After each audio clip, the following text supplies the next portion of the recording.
Hi, everyone. We're going to get started here, and hopefully some more people will be joining us as we get going. I'm Andrew Stern. I'm the Executive Director of the Global Development Incubator, and I am really excited to moderate this panel, given the people who are on it as well as the people in the audience here. Feel a little bit like we are the Sunday morning brunch after a wedding, and half the people are here, half may show up late, but hopefully you still have a lot of energy for what I hope is a pretty exciting topic here. So we're going to be talking about funding impact at scale through market segmentation. And this is part of the funder track, the investor track. So the goal here is to look across a variety of sectors and try to identify some of the patterns, some of the lessons learned to inform investors and donors as well. Told you've probably heard this multiple times now. Silence your cell phones, all of that. But maybe the most important thing is just to wait for the microphone before speaking, just because this is being videotaped so that they can capture your comments and questions. So what are we actually talking about? That's a big title. And what we're ultimately talking about is customer segmentation here, and thinking about both the poorest and the not quite so poor. And the poorest who may not have the full ability to pay, may be starting with more of a philanthropic approach, as well as the not quite so poor who have an ability to pay, and you may be able to tap more commercial capital. I think in both of these there's probably an opportunity for subsidy as well, and that'll probably be part of this discussion here. One maybe analogous model that I think some of you are probably familiar with, maybe microfinance. Over the last decade, seeing sort of a clear segmentation between the top end of the market and a bottom end of the market. I think we need to also be careful. For those of you who were in the big money discussion yesterday, Frank Giovanni raised some good considerations as a market does segment between commercial and not so commercial, and how to make sure we preserve the mission, given that most of us are here really for that social impact. So a couple ways to think about this customer segmentation. As we were preparing for this. One is a single customer over time, and thinking about how you migrate or evolve a customer through different services as they may have an increasing ability to pay. Another perspective is thinking about, at a single point in time, serving multiple customer segments. These are not exclusive. You need to be thinking about both of them at the same time, one over time, one at the immediate time, serving two segments. So another thing we had talked about is, why are we having this conversation? Why is this a good conversation to have right now? And I think there are three important things that have made this timely. The customer, technology, and the maturity of the social enterprises in the room. So on the customer side, we are seeing a pretty rapid evolution of people building their asset bases and demanding more quality services.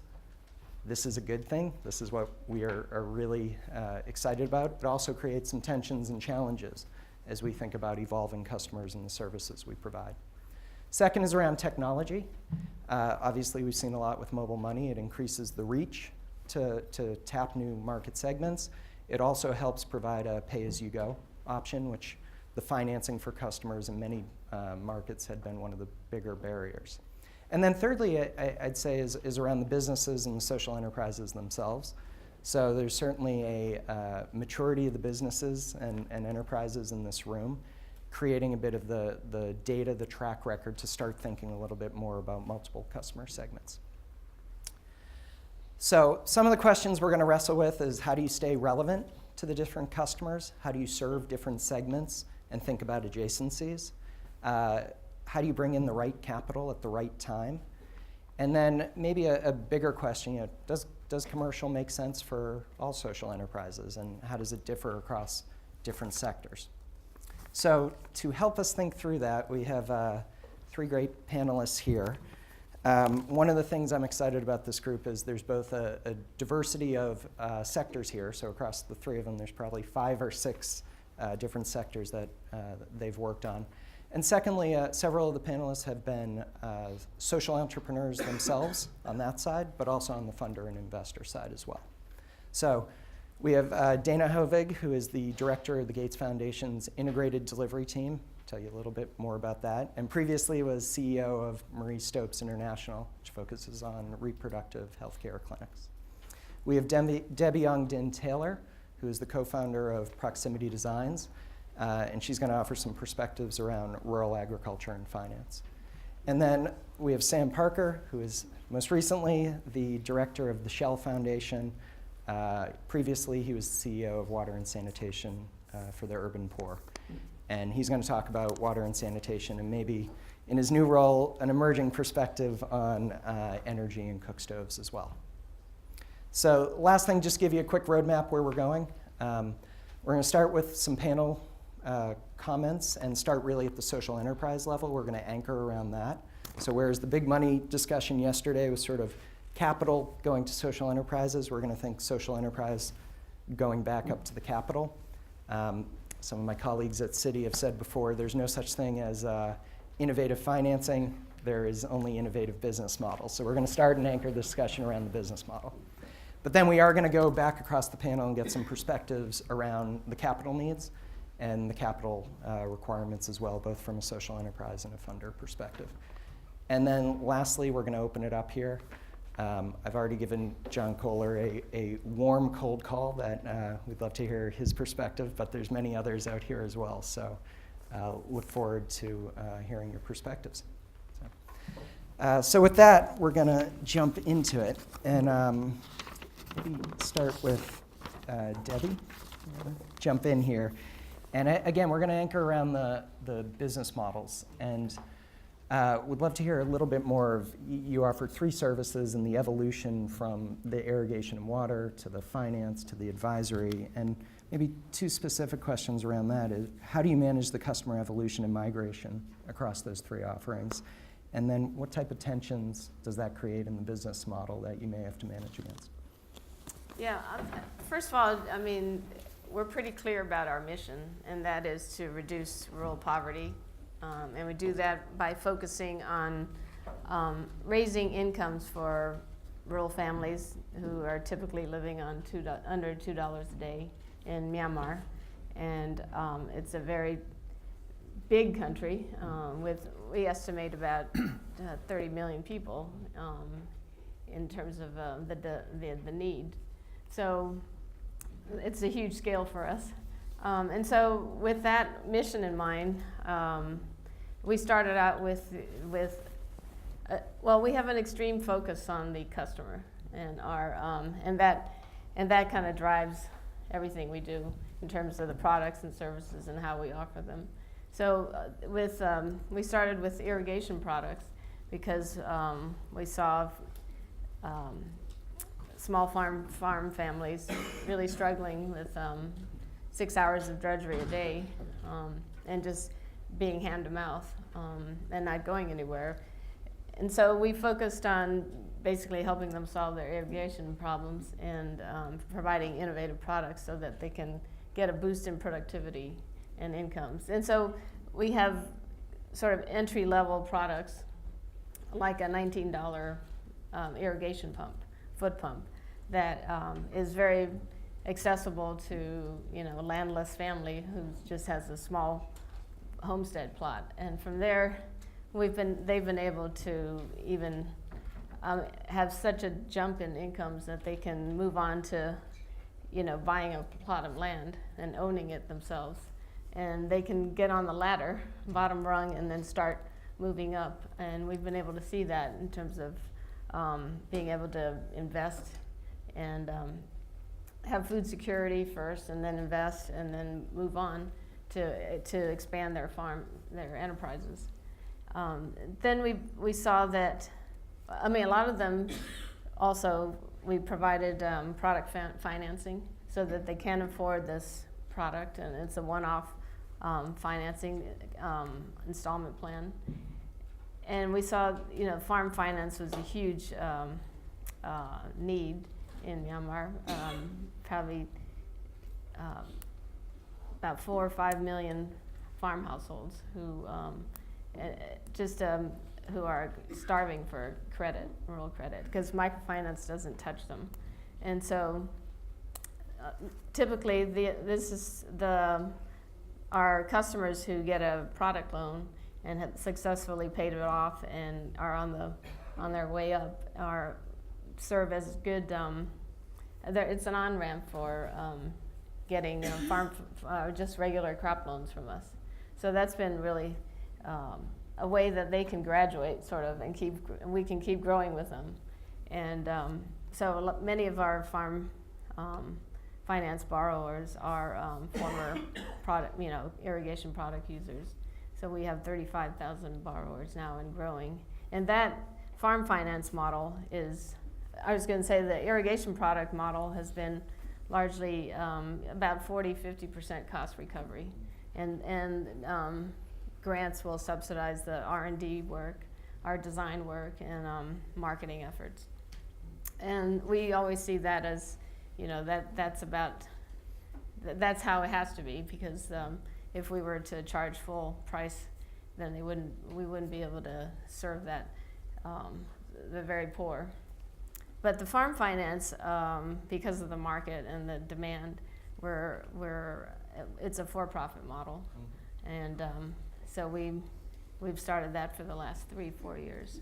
And then our third service is farm advisory services, where farmers are expanding and they're now interested, and they can invest in crops and are interested in pests and disease and management, and how to just greater knowledge. And so we saw a huge need there too, because they were suffering losses from pests and disease attacks, and there's very little, there was public and private failure to provide those services. So, but that model, we are still in the early stages of trying to figure out, cost recovery, and farm advisory services. It's pretty difficult. So that's been grant funded.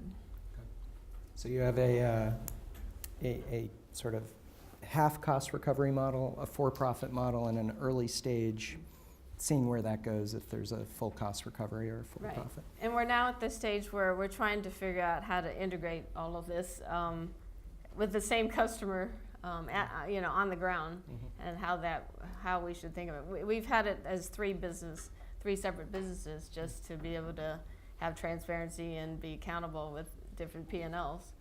But now, in terms of servicing the same customer and in the same territory, we're having a strategy review and really thinking through what's the most efficient way to go about it. So an interesting tension between the customer relationship across the different product lines, but thinking financially in the business model separately. Right. Okay, good. Dana, from your perspective, and maybe from the reproductive health care, where do you start? This is something we've talked. Do you start with the poor or the not so poor?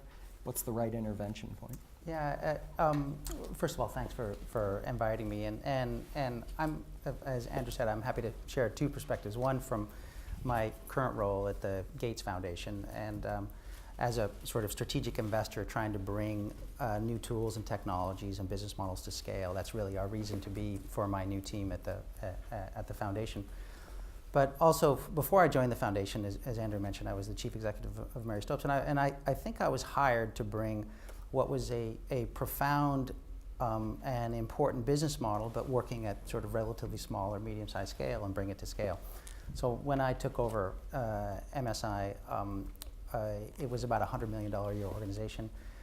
In terms of turnover, it had, over 30 years, it had started with one clinic in central London. It had become about 300 clinics or 400 clinics in about 30 countries, 400 clinics in 30 countries, and about 4,000 staff. And it had this hybrid of commercial and not-for-profit business model, but they were all kind of merged, and they were all kind of messy. And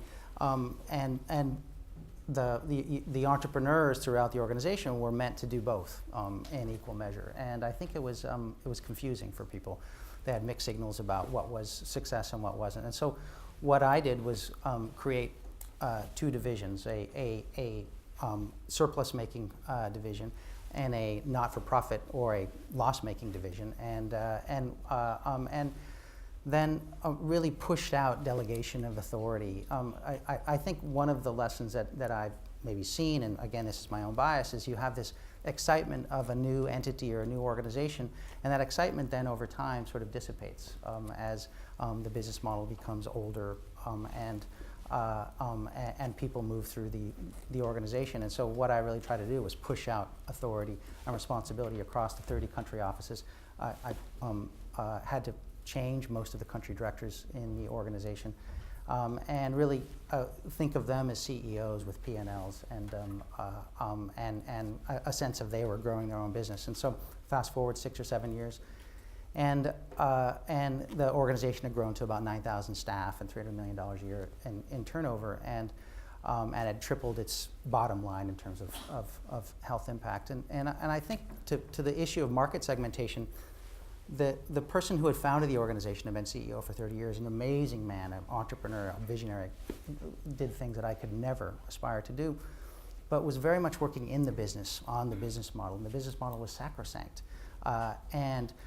Because it wasn't my business model, I was working more on the business rather than in the business, and evolved the business model so that we launched multiple products and had multiple prices for those products. So, as I mentioned, the organization was founded on clinics and clinical service delivery of primary health care, reproductive health services, safe abortion, and family planning.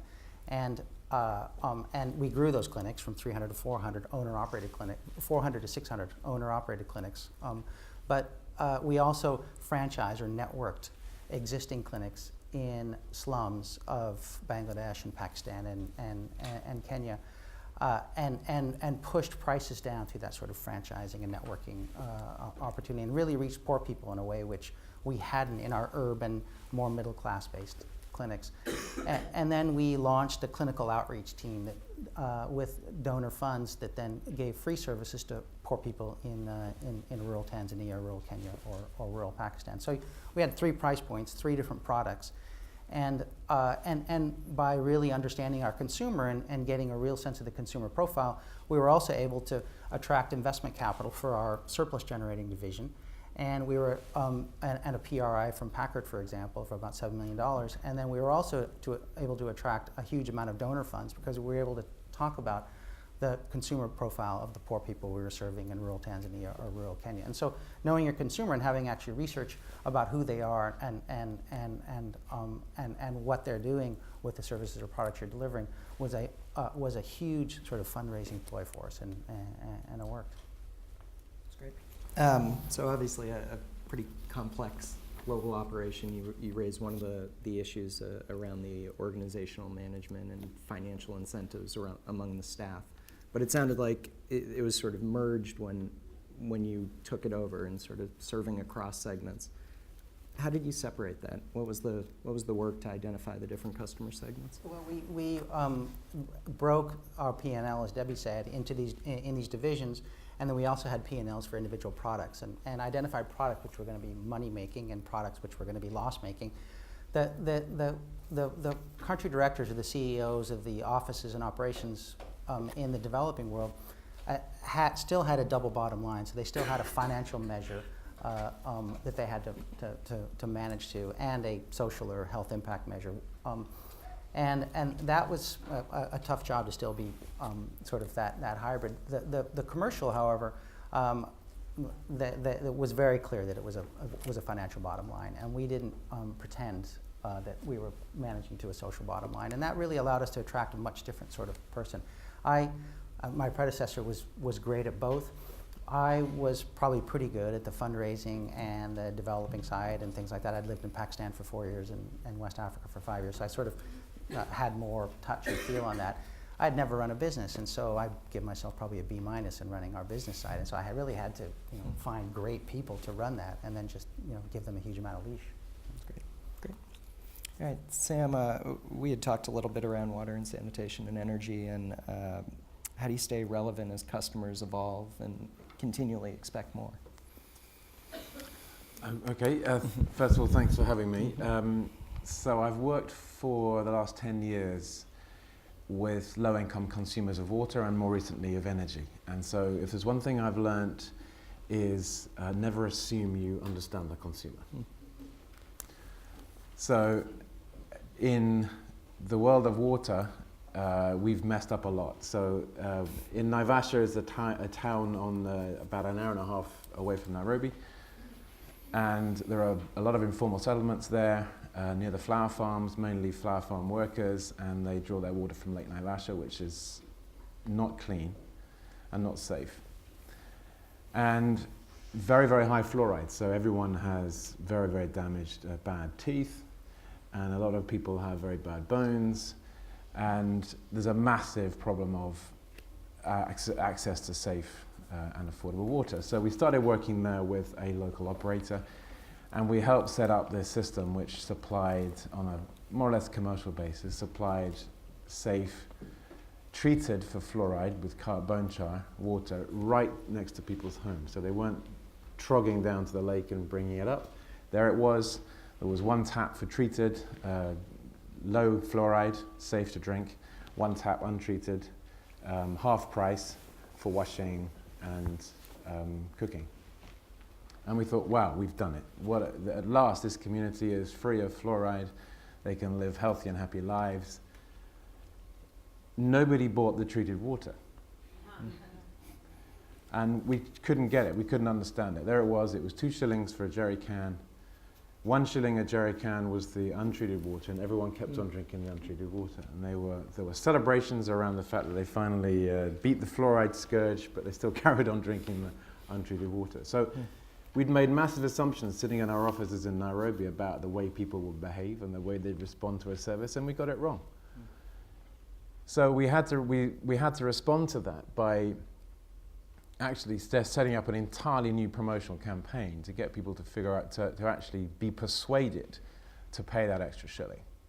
And the way that they could be persuaded to pay that extra shilling was to demonstrate the value of the medical reduction in medical costs, demonstrate the value of the health impacts, and a really quite intensive marketing campaign to persuade people to take something which on the surface of it was an unbelievable opportunity.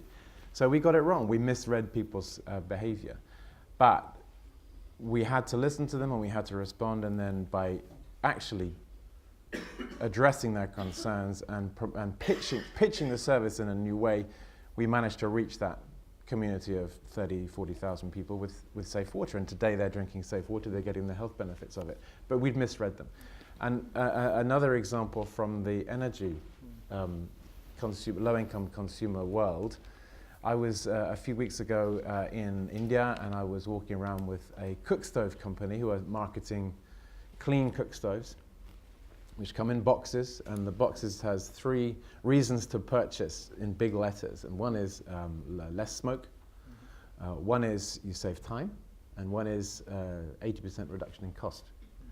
So the sales force was out there, and they were showing me the market, and they were introducing me to the consumers, and this was fantastic. Very, very marginal, low-income consumers in villages around in Maharashtra.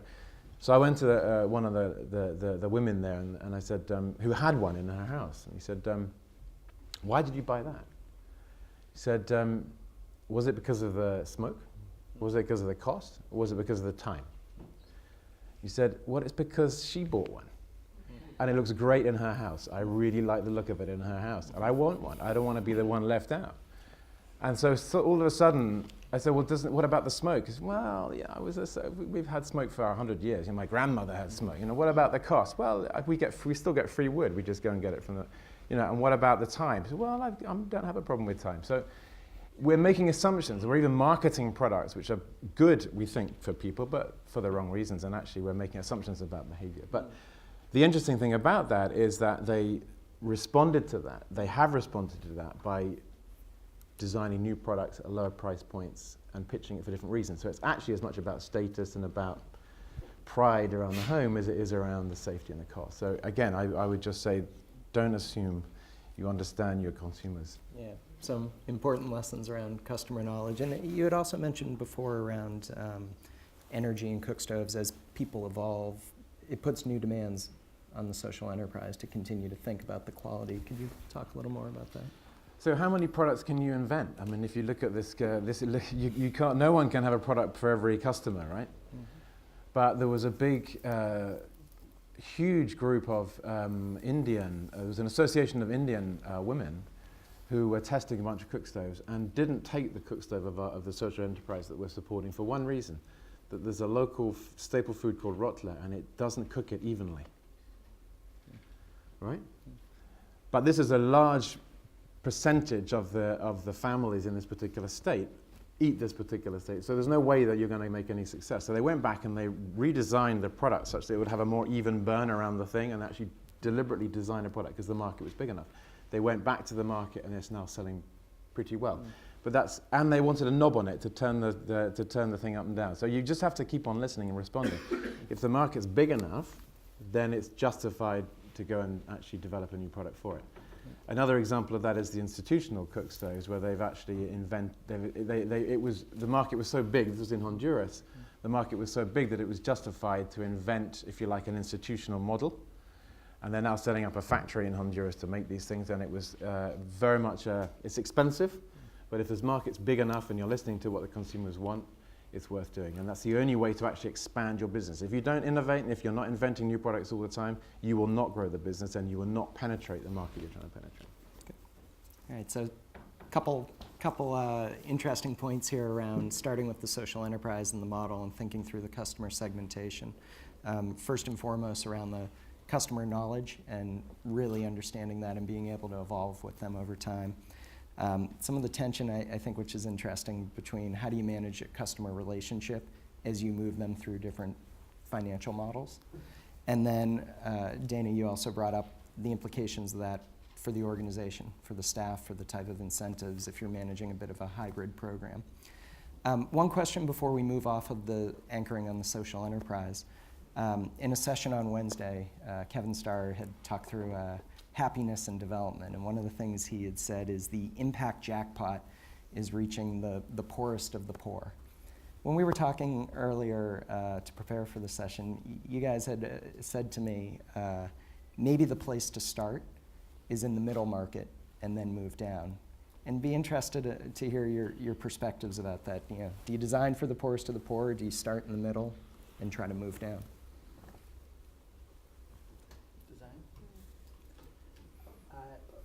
Well, I'm not sure if there's a right answer to that, and in terms of where you might start. In my experience, it was easier to move from commercial to not-for-profit than from not-for-profit to commercial, I think.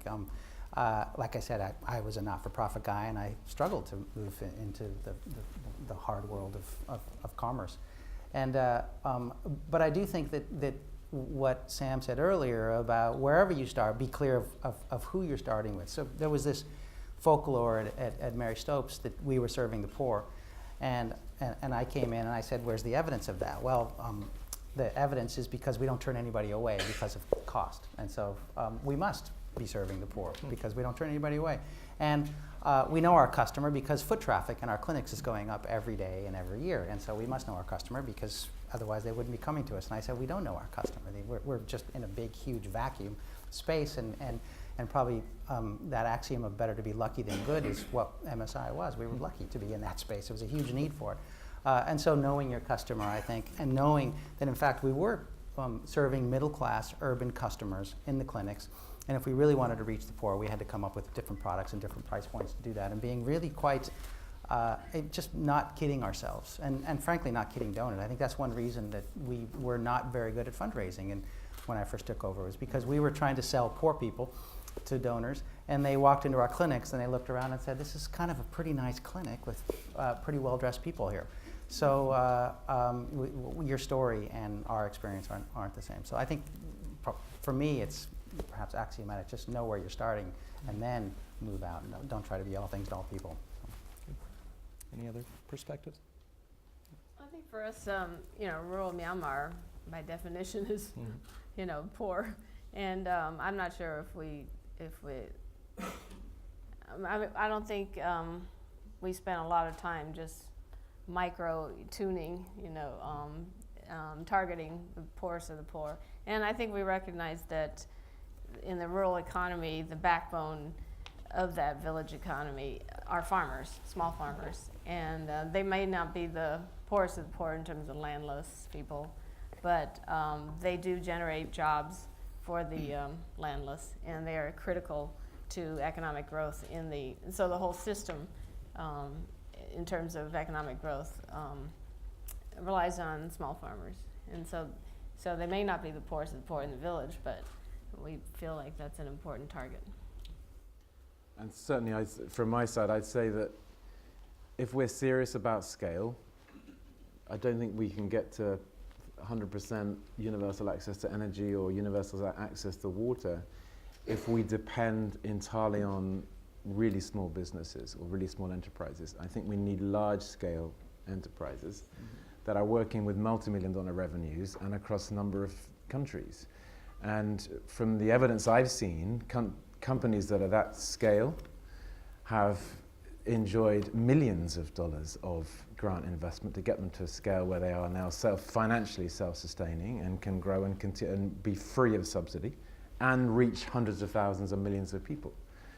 And once you get to that stage, you can, for example, D-Light, which is a solar lamp company, is now launching a very, very low-cost $5 lamp, which is going to be distributed through schools. It's able to do that because it's got the fund, it's managed to have the internally generated cash to develop the R&D, to develop the product for the low-income segment.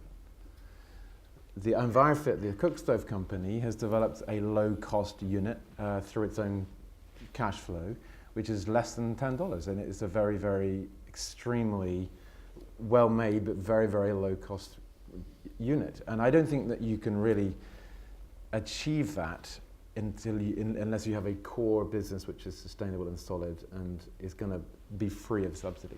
So I'm staggered at the amount of money that you need to actually invest in companies to get to that point, and I think that people don't generally recognize how much you need to invest in a company over how many years to get it to that stage. But my view would be if you're going to get to scale, you have to do it. And once you're sustainable, you then look to expand. But until you're sustainable, then you're going to be dependent on external funding forever. So what have you really achieved? All right, so slightly different perspectives and being clear and deliberate, but it doesn't matter per se where to start, but at least in the energy markets and what you've seen, need to maybe start in the middle market and move down and develop the model so that you can then invest in different designs and certainly achieve scale. So we've talked a bit about the social enterprise models, which obviously anchor the discussion to move up into what are the capital needs. So a question just open to the group here is, so what we hear a lot of people, certainly a lot of donors and investors love the idea of things becoming commercially sustainable. What does need to be in place? What do you need to have in place from the social enterprise side to be able to raise that commercial capital? So I think that there's a bit of I've heard it called a valley of death, which is that space between incubation, startup, and commercial finance. And there are, I believe, quite a large number of people that would see themselves as impact investors that are waiting for companies that have already got 25 million, 35 million annual turnover, 25% EBITDA. Yes, I'm interested, I'll get you to 100 million. Now, most of the companies I think that are at the $25 million turnover, and there's not very many of them, I believe, probably are still not attractive enough in terms of their gearing. And we, for instance, went out with one of our partner enterprises to try and raise a round of equity.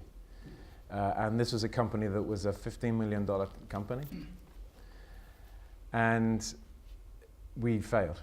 And we failed because there wasn't enough equity in the business to attract to actually attract the debt or attract any new equity investors. So people are very, very skeptical and very, very cautious.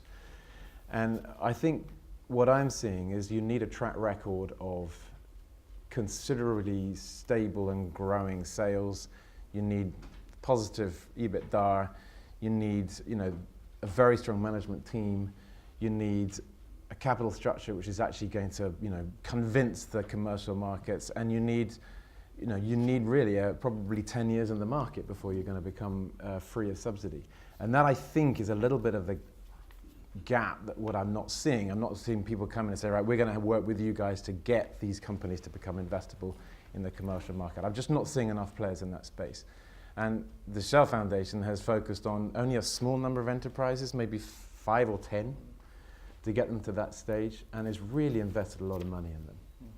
So I think that my message or my if you like, my plea or my proposal to the people that are genuinely interested in building scalable social enterprises, is to look very carefully at how we can coordinate better at really focusing on the early stage, heavy lifting, which is going to get the companies to that kind of level and capitalize them in a way that they're genuinely going to be attractive for the market. Because I'm not seeing the impact investors coming into that space. So somebody else needs to step up and acknowledge you need that investment up front to generate the sort of pipeline of investable companies. And that's what I think. I would love more people to come around the table and knock on our door and say, should we do it with you? Great. Debbie, you guys have been in the market for a while, building up a track record. I'm not sure that if you are focused on poverty reduction and a certain clientele, the bottom of the pyramid, that that you can be financially viable. I mean, I think you will always need subsidies, some sort of subsidies, and because it's a difficult task, and they're hard to reach. You know, I think there's so many challenges at that level that I think it's unrealistic to think that, you know, it would not require subsidies. Yeah, maybe I'll say two things about not just raising commercial capital, but raising money in general. And this may be teaching you all to chew gum already. That I remember when I was at MSI, I would tell the team there that donors need us as much as we need them. And often people are sort of chagrined and embarrassed to go and ask for money. Well, gosh, I don't want to bother them. And so my message here, both ex-MSI and now at the Gates Foundation, is we need you as much as you need us. And it's a real partnership. At the Gates Foundation, I need good ideas and successes in order to tell Bill and Melinda when I meet them every couple of months, you know, this is my new partner, and this is the new idea, and this is the success, and this is the measure of success. So we need each other.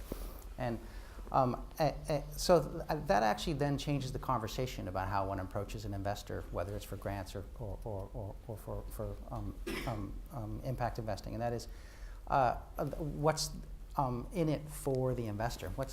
I used to ask my MSI team, so I want to hear clearly what a benefit is this proposal to DFID or to the World Bank or to the UN or things like that. And I actually want it written, and to tell them how they're going to benefit.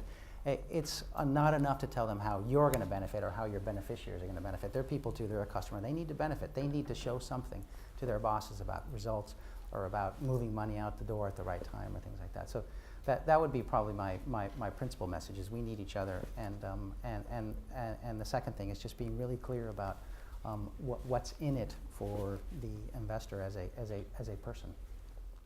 Good. So last question for the group, and then we're going to open it up for some other perspectives. This question around what is the right capital at the right time, and it obviously depends on the type of business model. And Sam, you mentioned equity for the type of businesses, but it'd be good to hear different perspectives around the different businesses you're looking at. What should investors and funders be thinking about when they're deploying commercial capital? So one of the things that is missing is working capital. So most of the enterprises that I meet find that a big constraint to growth, and I think that there's a big opportunity to set up more targeted working capital funds. It's something that we're just actually launching one this month.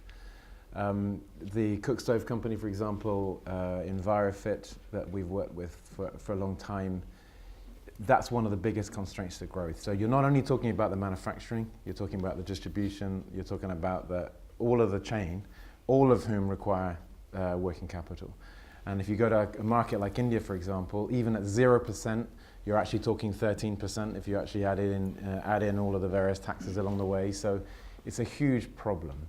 And that is one massive opportunity. Consumer finance is another one, another constraint to growth of social enterprises. A lot of the time you're talking about push products that are not necessarily, they're not like mobile phones. They are generally require a lot of marketing, and the ability to finance products, if it's a household durable or if it's a pay-as-you-go, anything around consumer finance, I think there's a massive opportunity. And if there's anyone in the room that's interested in massifying or accelerating mobile money. That's one of the biggest enablers that there is in the market to getting products and services affordable. And that's what's actually accelerating an awful lot of expansion of these basic services and products. So pay-as-you-go, consumer financing, working capital, and really financing product development. It sounds dull, but if you're relying on the enterprise to innovate, develop new services and new products, all from their own cash flow, all from their own reserves, it's a tough ask. And if you want to take a really fantastic product from Myanmar and you want to move into a new country, and it's really working for the consumers in Myanmar, well, that costs money. And to expect that to happen organically, just through internally generated cash, is too much. We're never going to get the acceleration we need. So there's a lot of opportunity, I think, to set up. And lastly, I would say, in terms of the cookstove market, is credits, carbon credits. So setting up a fund to pre-finance carbon credits is something, again, that we're doing. And we'd love to have more people around the table to pitch in, because that's another big enabler, if you like, to getting cash flow into the cookstove market. Debbie, how about from your side on that? Yeah, I totally agree with the need for working capital, and especially R&D. You know, most private companies spend tons of money and time in R&D, and I think, you know, for us who are innovating and researching and developing products for the poor, I think we require the same kind of time and investment. And I think the other big area that is critical is in investments in human capital. And, you know, running a social business is really complicated and requires, I mean, we're competing in the same pool as private sector companies for those same business skills. And, you know, these are in very limited, thin talent pools. So we need to invest in people, in personal development, and be able to retain them, and yeah. So I think that requires big investments. Yeah, I think I would just say two things. One is I'm a bit chagrined this is going to be taped, but that to this issue of working capital or unrestricted funds. So MSI grew its unrestricted fund from about $50 million to $120 million over 6 years, and did that in a bunch of ways. One of the ways was making money from donors. You should have a P&L for a project, and if your indirect costs are lower than what they'll pay you in indirect costs, you should actually put that money in your unrestricted fund and have that for investment capital, for risk capital over time.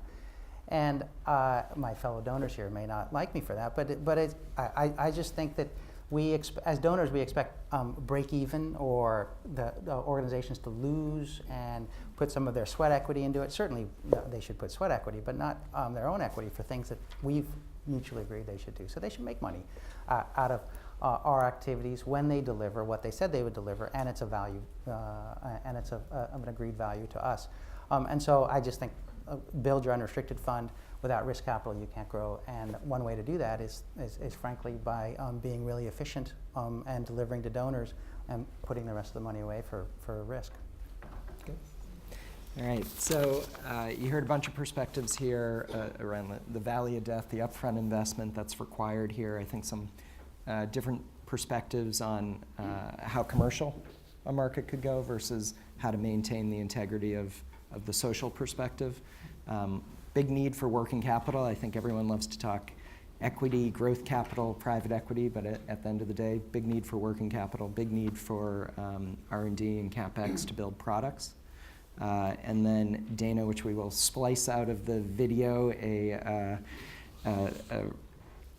helpful guide around thinking about building up your surplus funding and unrestricted capital, which feeds back into making sure you have a capital base before you go out to be raising commercial capital. So I'm gonna open it up and maybe start with John. Simon, gonna just give you a warm cold call that we will probably come to you in a minute to hear a little more from the smallholder farmer perspective, because I know you've been thinking about that as well. But John, perspectives on this, how to deploy capital across different business models? I asked Andrew to promise he wouldn't catch me doing my email. You know, first of all, I have a few thoughts, but I would say everything that I've heard from the panel so far has been spot on. So I would applaud, you know, all of the valuable comments that have come out. And it's interesting, I have probably resonance with each and every one of you and the examples that you've given and something else that I've gone on. So I feel like I've walked those shoes with you, whether it's in Myanmar, where I've been in the rural areas up in the dry zone, or it's trying to scale from social enterprise. What I think I've heard as I listen to this is that scale is really a vertical and a horizontal problem. And so, can you scale organically or by pumping enough money into a social enterprise and get it to be reaching hundreds of thousands or millions of people, over time? And that's a very tough job to do. And in many cases, the companies are both not geared from a business model standpoint to do that, and they're not geared from a human capital standpoint to do that. When we've got several different versions of intervention from a business model standpoint, and taking the social enterprise view, or from the eyes of the SE, which is what Andrew was asking us to do, I think, in the front end. I always try to implore the entrepreneurs to make the promise to their investors that their business model allows them to keep. I'm not being pejorative about whether they're a for-profit or not-for-profit. I'm not being pejorative over what instrument they use, equity versus debt versus quasi-equity versus grants or PRIs.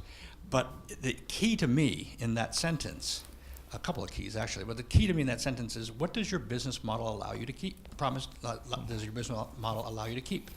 And what's important about that is I think that they often don't view it from that angle. They view it from the story angle or from the impact angle. And it can cause kind of a poor resonance with the investors. The other side, on the horizontal piece,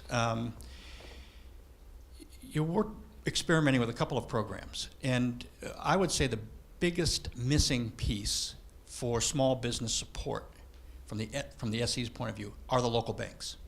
And they have an asset-based lending business, or these, which is good, but it tends to say you need to have 2 to 2.5 times an asset, of course valued by the bank, not by you, as a multiple of the kind of loan that you're asking for. And most small businesses do not have that kind of asset base. So can the local banks move to a cash flow-based business in addition to their book of business, which is asset-based? And that's what we're experimenting with. And it's very difficult to have regulated entities do that, but there are some innovations, I think, from a financial standpoint that allow us to maybe have the conversation and even put some trusts together that could exist off balance sheet to allow them to experiment with that. And I think if we do that, then we're not really looking, for enterprises or small and growing businesses that by themselves define themselves as impactful. But we know that if we help them be successful, that will help rebuild, whether it's violence-torn, fabric of an economy, or it's just financial inclusion, where the microfinance organizations can't get and the impact capital doesn't reach. And Andrew, I'm mindful of your missing middle piece. So we're trying to solve that problem through the local banks. So I'll stop there, but there's a number of examples, and I again applaud the panel. Great. Simon, do you want to offer some perspectives from the smallholder farmer side? Thanks. So I'm going to talk about two angles that are really related to producers and segmentation of producers rather than customers. The first angle is the structural dimensions of segmentation, and the second angle is the dynamic process as we think about scaling innovation. So from a structural angle, I'll give an example of cocoa. And we've been doing quite a bit of work recently to reflect on the work we're doing with small-scale cocoa farmers in different regions of the world, Latin America, West Africa, East Africa. And the point is that small-scale farmers who are producing any commodity, they're not all the same. They're not homogeneous. There is segmentation, and that segmentation goes hand in hand with things like productivity, the extent to which they're engaged in markets already, and so on. So we've developed a sort of conceptual ladder based on our experience of farmers who are farming cocoa, who are essentially subsistence cocoa farmers at the sort of outset often of development interventions, and they might be producing around 300 kilos of cocoa per hectare without the use of any inputs or augmentation of their productivity. The goal in terms of getting cocoa farmers out of poverty is to get them up to about 1.5 tons per hectare. And with a 5-fold yield increase, they're not going to get that just with agronomy practices. They need to use inputs. They need to use fertilizers. They need to use crop protection and so on. So what's the ladder that gets you from the 300 to the 1.5 tons? And the way we figured that out for the moment is that, first of all, actually you just need to improve the agronomy practices because they need to be able to start to sell more cocoa. Once they're selling more cocoa, improved agronomy practices alone with no inputs will get you probably up to about 450, 500 kilos. They can start to save. You help them have a savings account. They can start to use those savings to then invest in buying some fertilizer, buying some crop protection. Then they can get up to 750, 800 kilos per hectare. And then once they've had a savings account for a couple of years, they've got an identity that can then be used with a microfinance provider to enable them to access credit. Then they can start to buy much larger amounts of fertilizer and crop protection, and then they can get to the 1.5 tons. So, and you can do that quite quickly. You can do that within 2 or 3 production cycles. By really understanding, who you're targeting and at which point you are in that curve, you can then figure out what is the best intervention and how to scale. So that's where the sort of static kind of picture is. Mm-hmm. On the dynamic picture, and it echoes a lot of what you guys are talking about on the panel, the figuring out of that is quite a heavy lift in terms of the amount of time, the amount of resources that are required, and so on. So your cost per program participant, typically when you're doing the figuring out, is going to be quite high. And that's unlikely to be something that your buyers or your supply chain partners are going to want to pay for just on a purely commercial basis. So there's a significant need for this grant funding for the philanthropy to come in at the sort of front end while you're doing the sort of figuring out and R&D, if you like. But by the time you're trying to scale, it's very important to get off as much as possible. And I agree with Debbie that, certainly the more marginal parts of the developing world, you're never going to entirely get away from subsidies. But it's important to try and get as far down the road of being able to be commercially viable and commercially attractive as possible. And certainly by the time, back to the cocoa analogy, you're going from that sort of 800 kilos to 1.5 tons, the cost per participant should be able to come down significantly in terms of the capacity development support. And you should be in a sort of replication phase where you're starting to then be able to scale significantly, and those costs can then be internalized in the supply chain. So I quite like, and we're in the early stages of actually trying to suggest this to the Global Innovation Fund, but I like the Global Innovation Fund's sort of approach of sort of saying, okay, you take a 3-stage approach. There's the kind of sort of testing, prototyping, then there's sort of figuring out how to scale and building the evidence base for adoption by industry participants, investors, credit suppliers, and so on, and then actually pushing the scaling and so on. And the cost per participant should be coming down as you're going there, and that should be true whether it's a consumer product or a small farmer producer kind of intervention. And as that cost per participant comes down, you should be able to get it adopted by the industry. Any quick perspectives on that, or I'll open it up for questions? Yeah, just a quick comment on that. I think this issue of blended finance of grant and PRI, for example, at the Gates Foundation is really an interesting one, and one that is worth more conversation. We move about $3.5 billion a year of grant money and a couple $100 million of PRI money. And I think, and I'm pretty certain that we rarely get proposals which are disciplined about this is what we need grant money for, and this is what we need PRI money for. And the proposals are all blended. We think we need a couple $1 million of subsidy, develop new products that will then have a return of X in future years. And so if you have that sort of discipline to know what sort of capital you need to do what, then it shows you really know your business and you really know your customer, and it will be impressive. So it sort of lines up with John's point about being able to sell what you can deliver or keep that promise. Okay, to open up for questions and perspectives.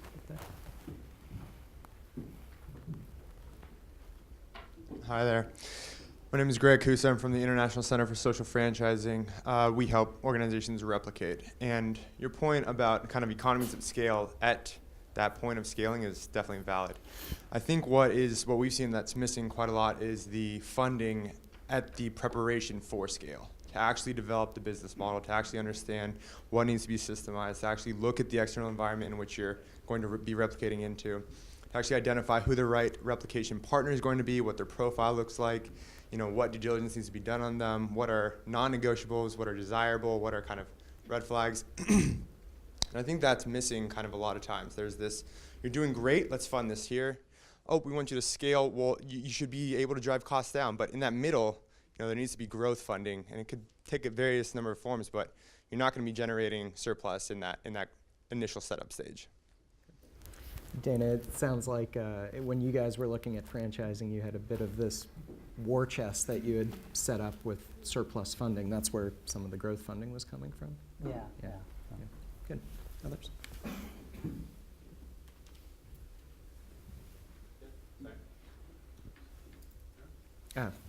We'll go. Both of you. We'll take two questions and then we'll open it up. I'm Kathy Clark from the Center for the Advancement of Social Entrepreneurship at Duke, and I run our Social Entrepreneurship Accelerator program with funding from USAID. I was interested in a management question. I was struck by the two first stories of we have different models, and now we're trying to realize it might be the same customer going through that model, but we're trying to rationalize the way to charge for that. And then your story about we actually can separate out, which are the cost producing ones and which are the loss producing ones. And I feel like for many entrepreneurs who are in this middle phase, as people have been talking about, of trying to rationalize exactly what their model is so they can get the right kind of funding for that, it is so complex to do all of these different things at once.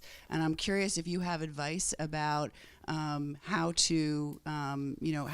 where to concentrate. And it's a little bit related to your question of, do you start with the middle and move down, or do you start with down and move up? What have you seen across different organizations in doing that? Because I also think it strains what he was talking about, which is the Global Innovation Fund and the USAID DIV model of there's 3 stages to everything. Well, everyone's actually balancing a matrix of different revenues in different stages. What advice do you have for entrepreneurs about that? Do you want to ask your question, then we'll take both of them? Okay, sure. So I'm from Colombia, and you might have answered the question I have in your discussion, but maybe because of the language barrier, I wasn't able to get it. But what I'm saying is that I'm in the field of education, and we have a product that we give out for free to the extreme poor, and to middle class, we charge the cost of the product, and then to the richer classes, or we make it a profit, right? But it's the same product. So my question is, how convenient is it to continue that route, having the same product at different prices to different segments, or should the product have for different segments more little added benefits, which complicates the design, but might in turn be beneficial for obvious reasons? So I don't know if you did address that when you discussed it, but right, if you can clear that for me. And also thank you for a very interesting discussion to all of you. All right, so we'll open up. So 2 questions, one around the management at different stages, and another one around a product being sold at different segments and different price points as well. Can I answer a different question? I'm happy to answer this one about segmentation. No, there was something the gentleman said about, and I wanted to challenge it, and I feel it's important to challenge it, which is the idea that you can't push an enterprise faster than it can go. So he said, don't throw money at an enterprise, hasn't got the management, hasn't got the capacities, they can't grow faster than it can genuinely absorb the funding, right? Perfectly agree. And there are examples of enterprises that have been poster childs, everyone's thrown money at it and they've collapsed, right? Because they just haven't got the systems and they've just grown too fast, right? Totally agree. What I can't understand though is why, and I'm asking for you to educate me here, why is it then that there's not more discussion in this kind of forum about how you set up the environment in which 10 of those companies can flourish, or 10 of those enterprises can flourish? So with all the amazing enterprises that we've been supporting in the energy sector, we are reaching 5 to 6% of the potential in the solar lighting market, for example. 5%. So what you need is 10 or 20 companies. So you need the environment where they've got the financial incentives to grow, they've got financing facilities to help them get off the ground, to invest in their assets and to train their workforce and get out there and sell and serve this market, which is, to me, what frustrates me is that there's still 1.5 billion people that don't have even basic modern energy, and that shouldn't be the case. And why isn't it the case? Why is it the case? So whilst I accept that you can't push things you can't over-invest in companies, I don't accept that there should be no discussion in these meetings about how you set up a framework which could encourage 10 of these companies to actually emerge. Because if the model's been proven, well, then the heavy lifting's been done. Then you need to generate the environment in which you can have a really flourishing market with lots of players. Admittedly, the Cell Foundation has been focusing on individual enterprises fundamentally per sector, but you need competition. And so I would challenge this group to concentrate on that more, and I'd love to learn how you do that at a national level to get the universal access to energy achieved before 2030, by 2020. There's no reason why it shouldn't be there by 2020, if we can actually catalyze all this social enterprise. Good call to action. I'm going to ask to see if we can get these two questions addressed by Debbie and Dana, and then maybe we can pull that back into the wrap-up, because I think it's a good call to action here. In terms of rationalizing, let's see. I guess we're in a fast-changing landscape, and so we feel that we're constantly looking at our strategy, and but always trying to be true to our mission of social impact and impact per dollar spent. And so that's one lens that we use, and also, where is the public sector and private sector failing to provide a very important product or service that will create huge social impact? So that's our niche that we're always looking for. And we recognize that the landscape is changing very fast. And so we have to be pretty agile. And so this, I think our business models are constantly evolving, and we're constantly in the process of rationalizing. And I think that's a huge challenge for us, is trying to stay agile and when to close down a particular product line or business, and when to start consolidating. But I think the lens is always a real sharp focus on the customer and knowing who our customer is. So I think two quick responses to the questions, and again, this is perhaps axiomatic, but I felt that at MSI, in order to be a great organization, we had to have great leaders able to do great things and be great entrepreneurs, and I felt like entrepreneurs often are challenged to give up control a little bit and decentralize and delegate and really let others run their own mini businesses, reporting up into Mother. And so I think if you have great people out there, they can do many, many different things. If you just have good people, and then you have to sort of shore up their weaknesses, and that's just impossible in a multinational business, I think, to grow like that. So that would be sort of, I'm sure, preaching the converted on that. I have tried to give bed nets away for free and sell them at different price points, and condoms and family planning, contraceptives, and other sorts of things, and failed miserably at it. It doesn't mean that this will fail in education and that product, but it was just a failure. The public sector products leaked into the private sector. The private sector brand then was brought down by public sector distribution for free, and so it just failed in health commodities, in my experience. Okay. So we're coming up in the last couple minutes here. I'm going to ask the panelists and go in any order if you want to take a second to think about it. But sort of one statement as you think of from your social enterprise experience that you would give to inform or guide different investors who are out here based on your experiences. What's the one takeaway? And I think, Sam, and maybe to have you start, because I think you already started a bit of this call to action of focusing on some of the big ones and getting them over the line. I think if people are serious about supporting the sector, then seeing where their type of finance can fit into the spectrum, so syndicating our efforts. Some people will be willing to invest in incubation, some people will be willing to invest in early stage business model development on a grant funded basis. Other people will then move into the kind of convertible grant phase, and then there'll be long-term debt, and then there'll be exit. So I think it's understanding where you fit on that spectrum and realizing that we need to work much more as a team.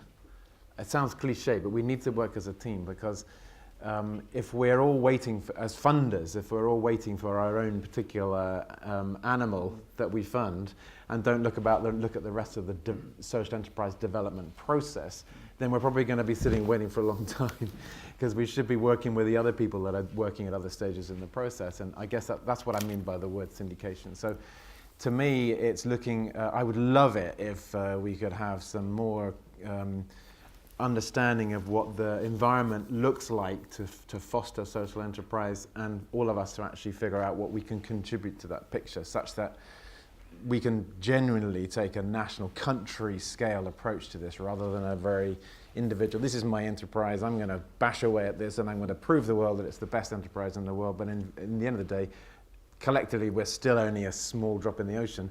And there are meetings over the other side of the pond being held by governments that don't even mention social enterprise, they don't even know it exists. So it's trying to get, I think my plea would be to try and syndicate more. Let's see if we can actually coordinate what we're all good at and tackle a sector and actually deliver and actually succeed in achieving the goal we're all trying to get to, which is, sustainable and viable long-term services for people, which are going to really address the big global development challenges. And unless we take that big view and are ambitious enough to think like that, and unless we start thinking about what that looks like, I think we're going to be here in 10 years' time and saying, well, my enterprise is brilliant and this is what we've done, but look at the bigger picture, we're still 5% of where we need to be.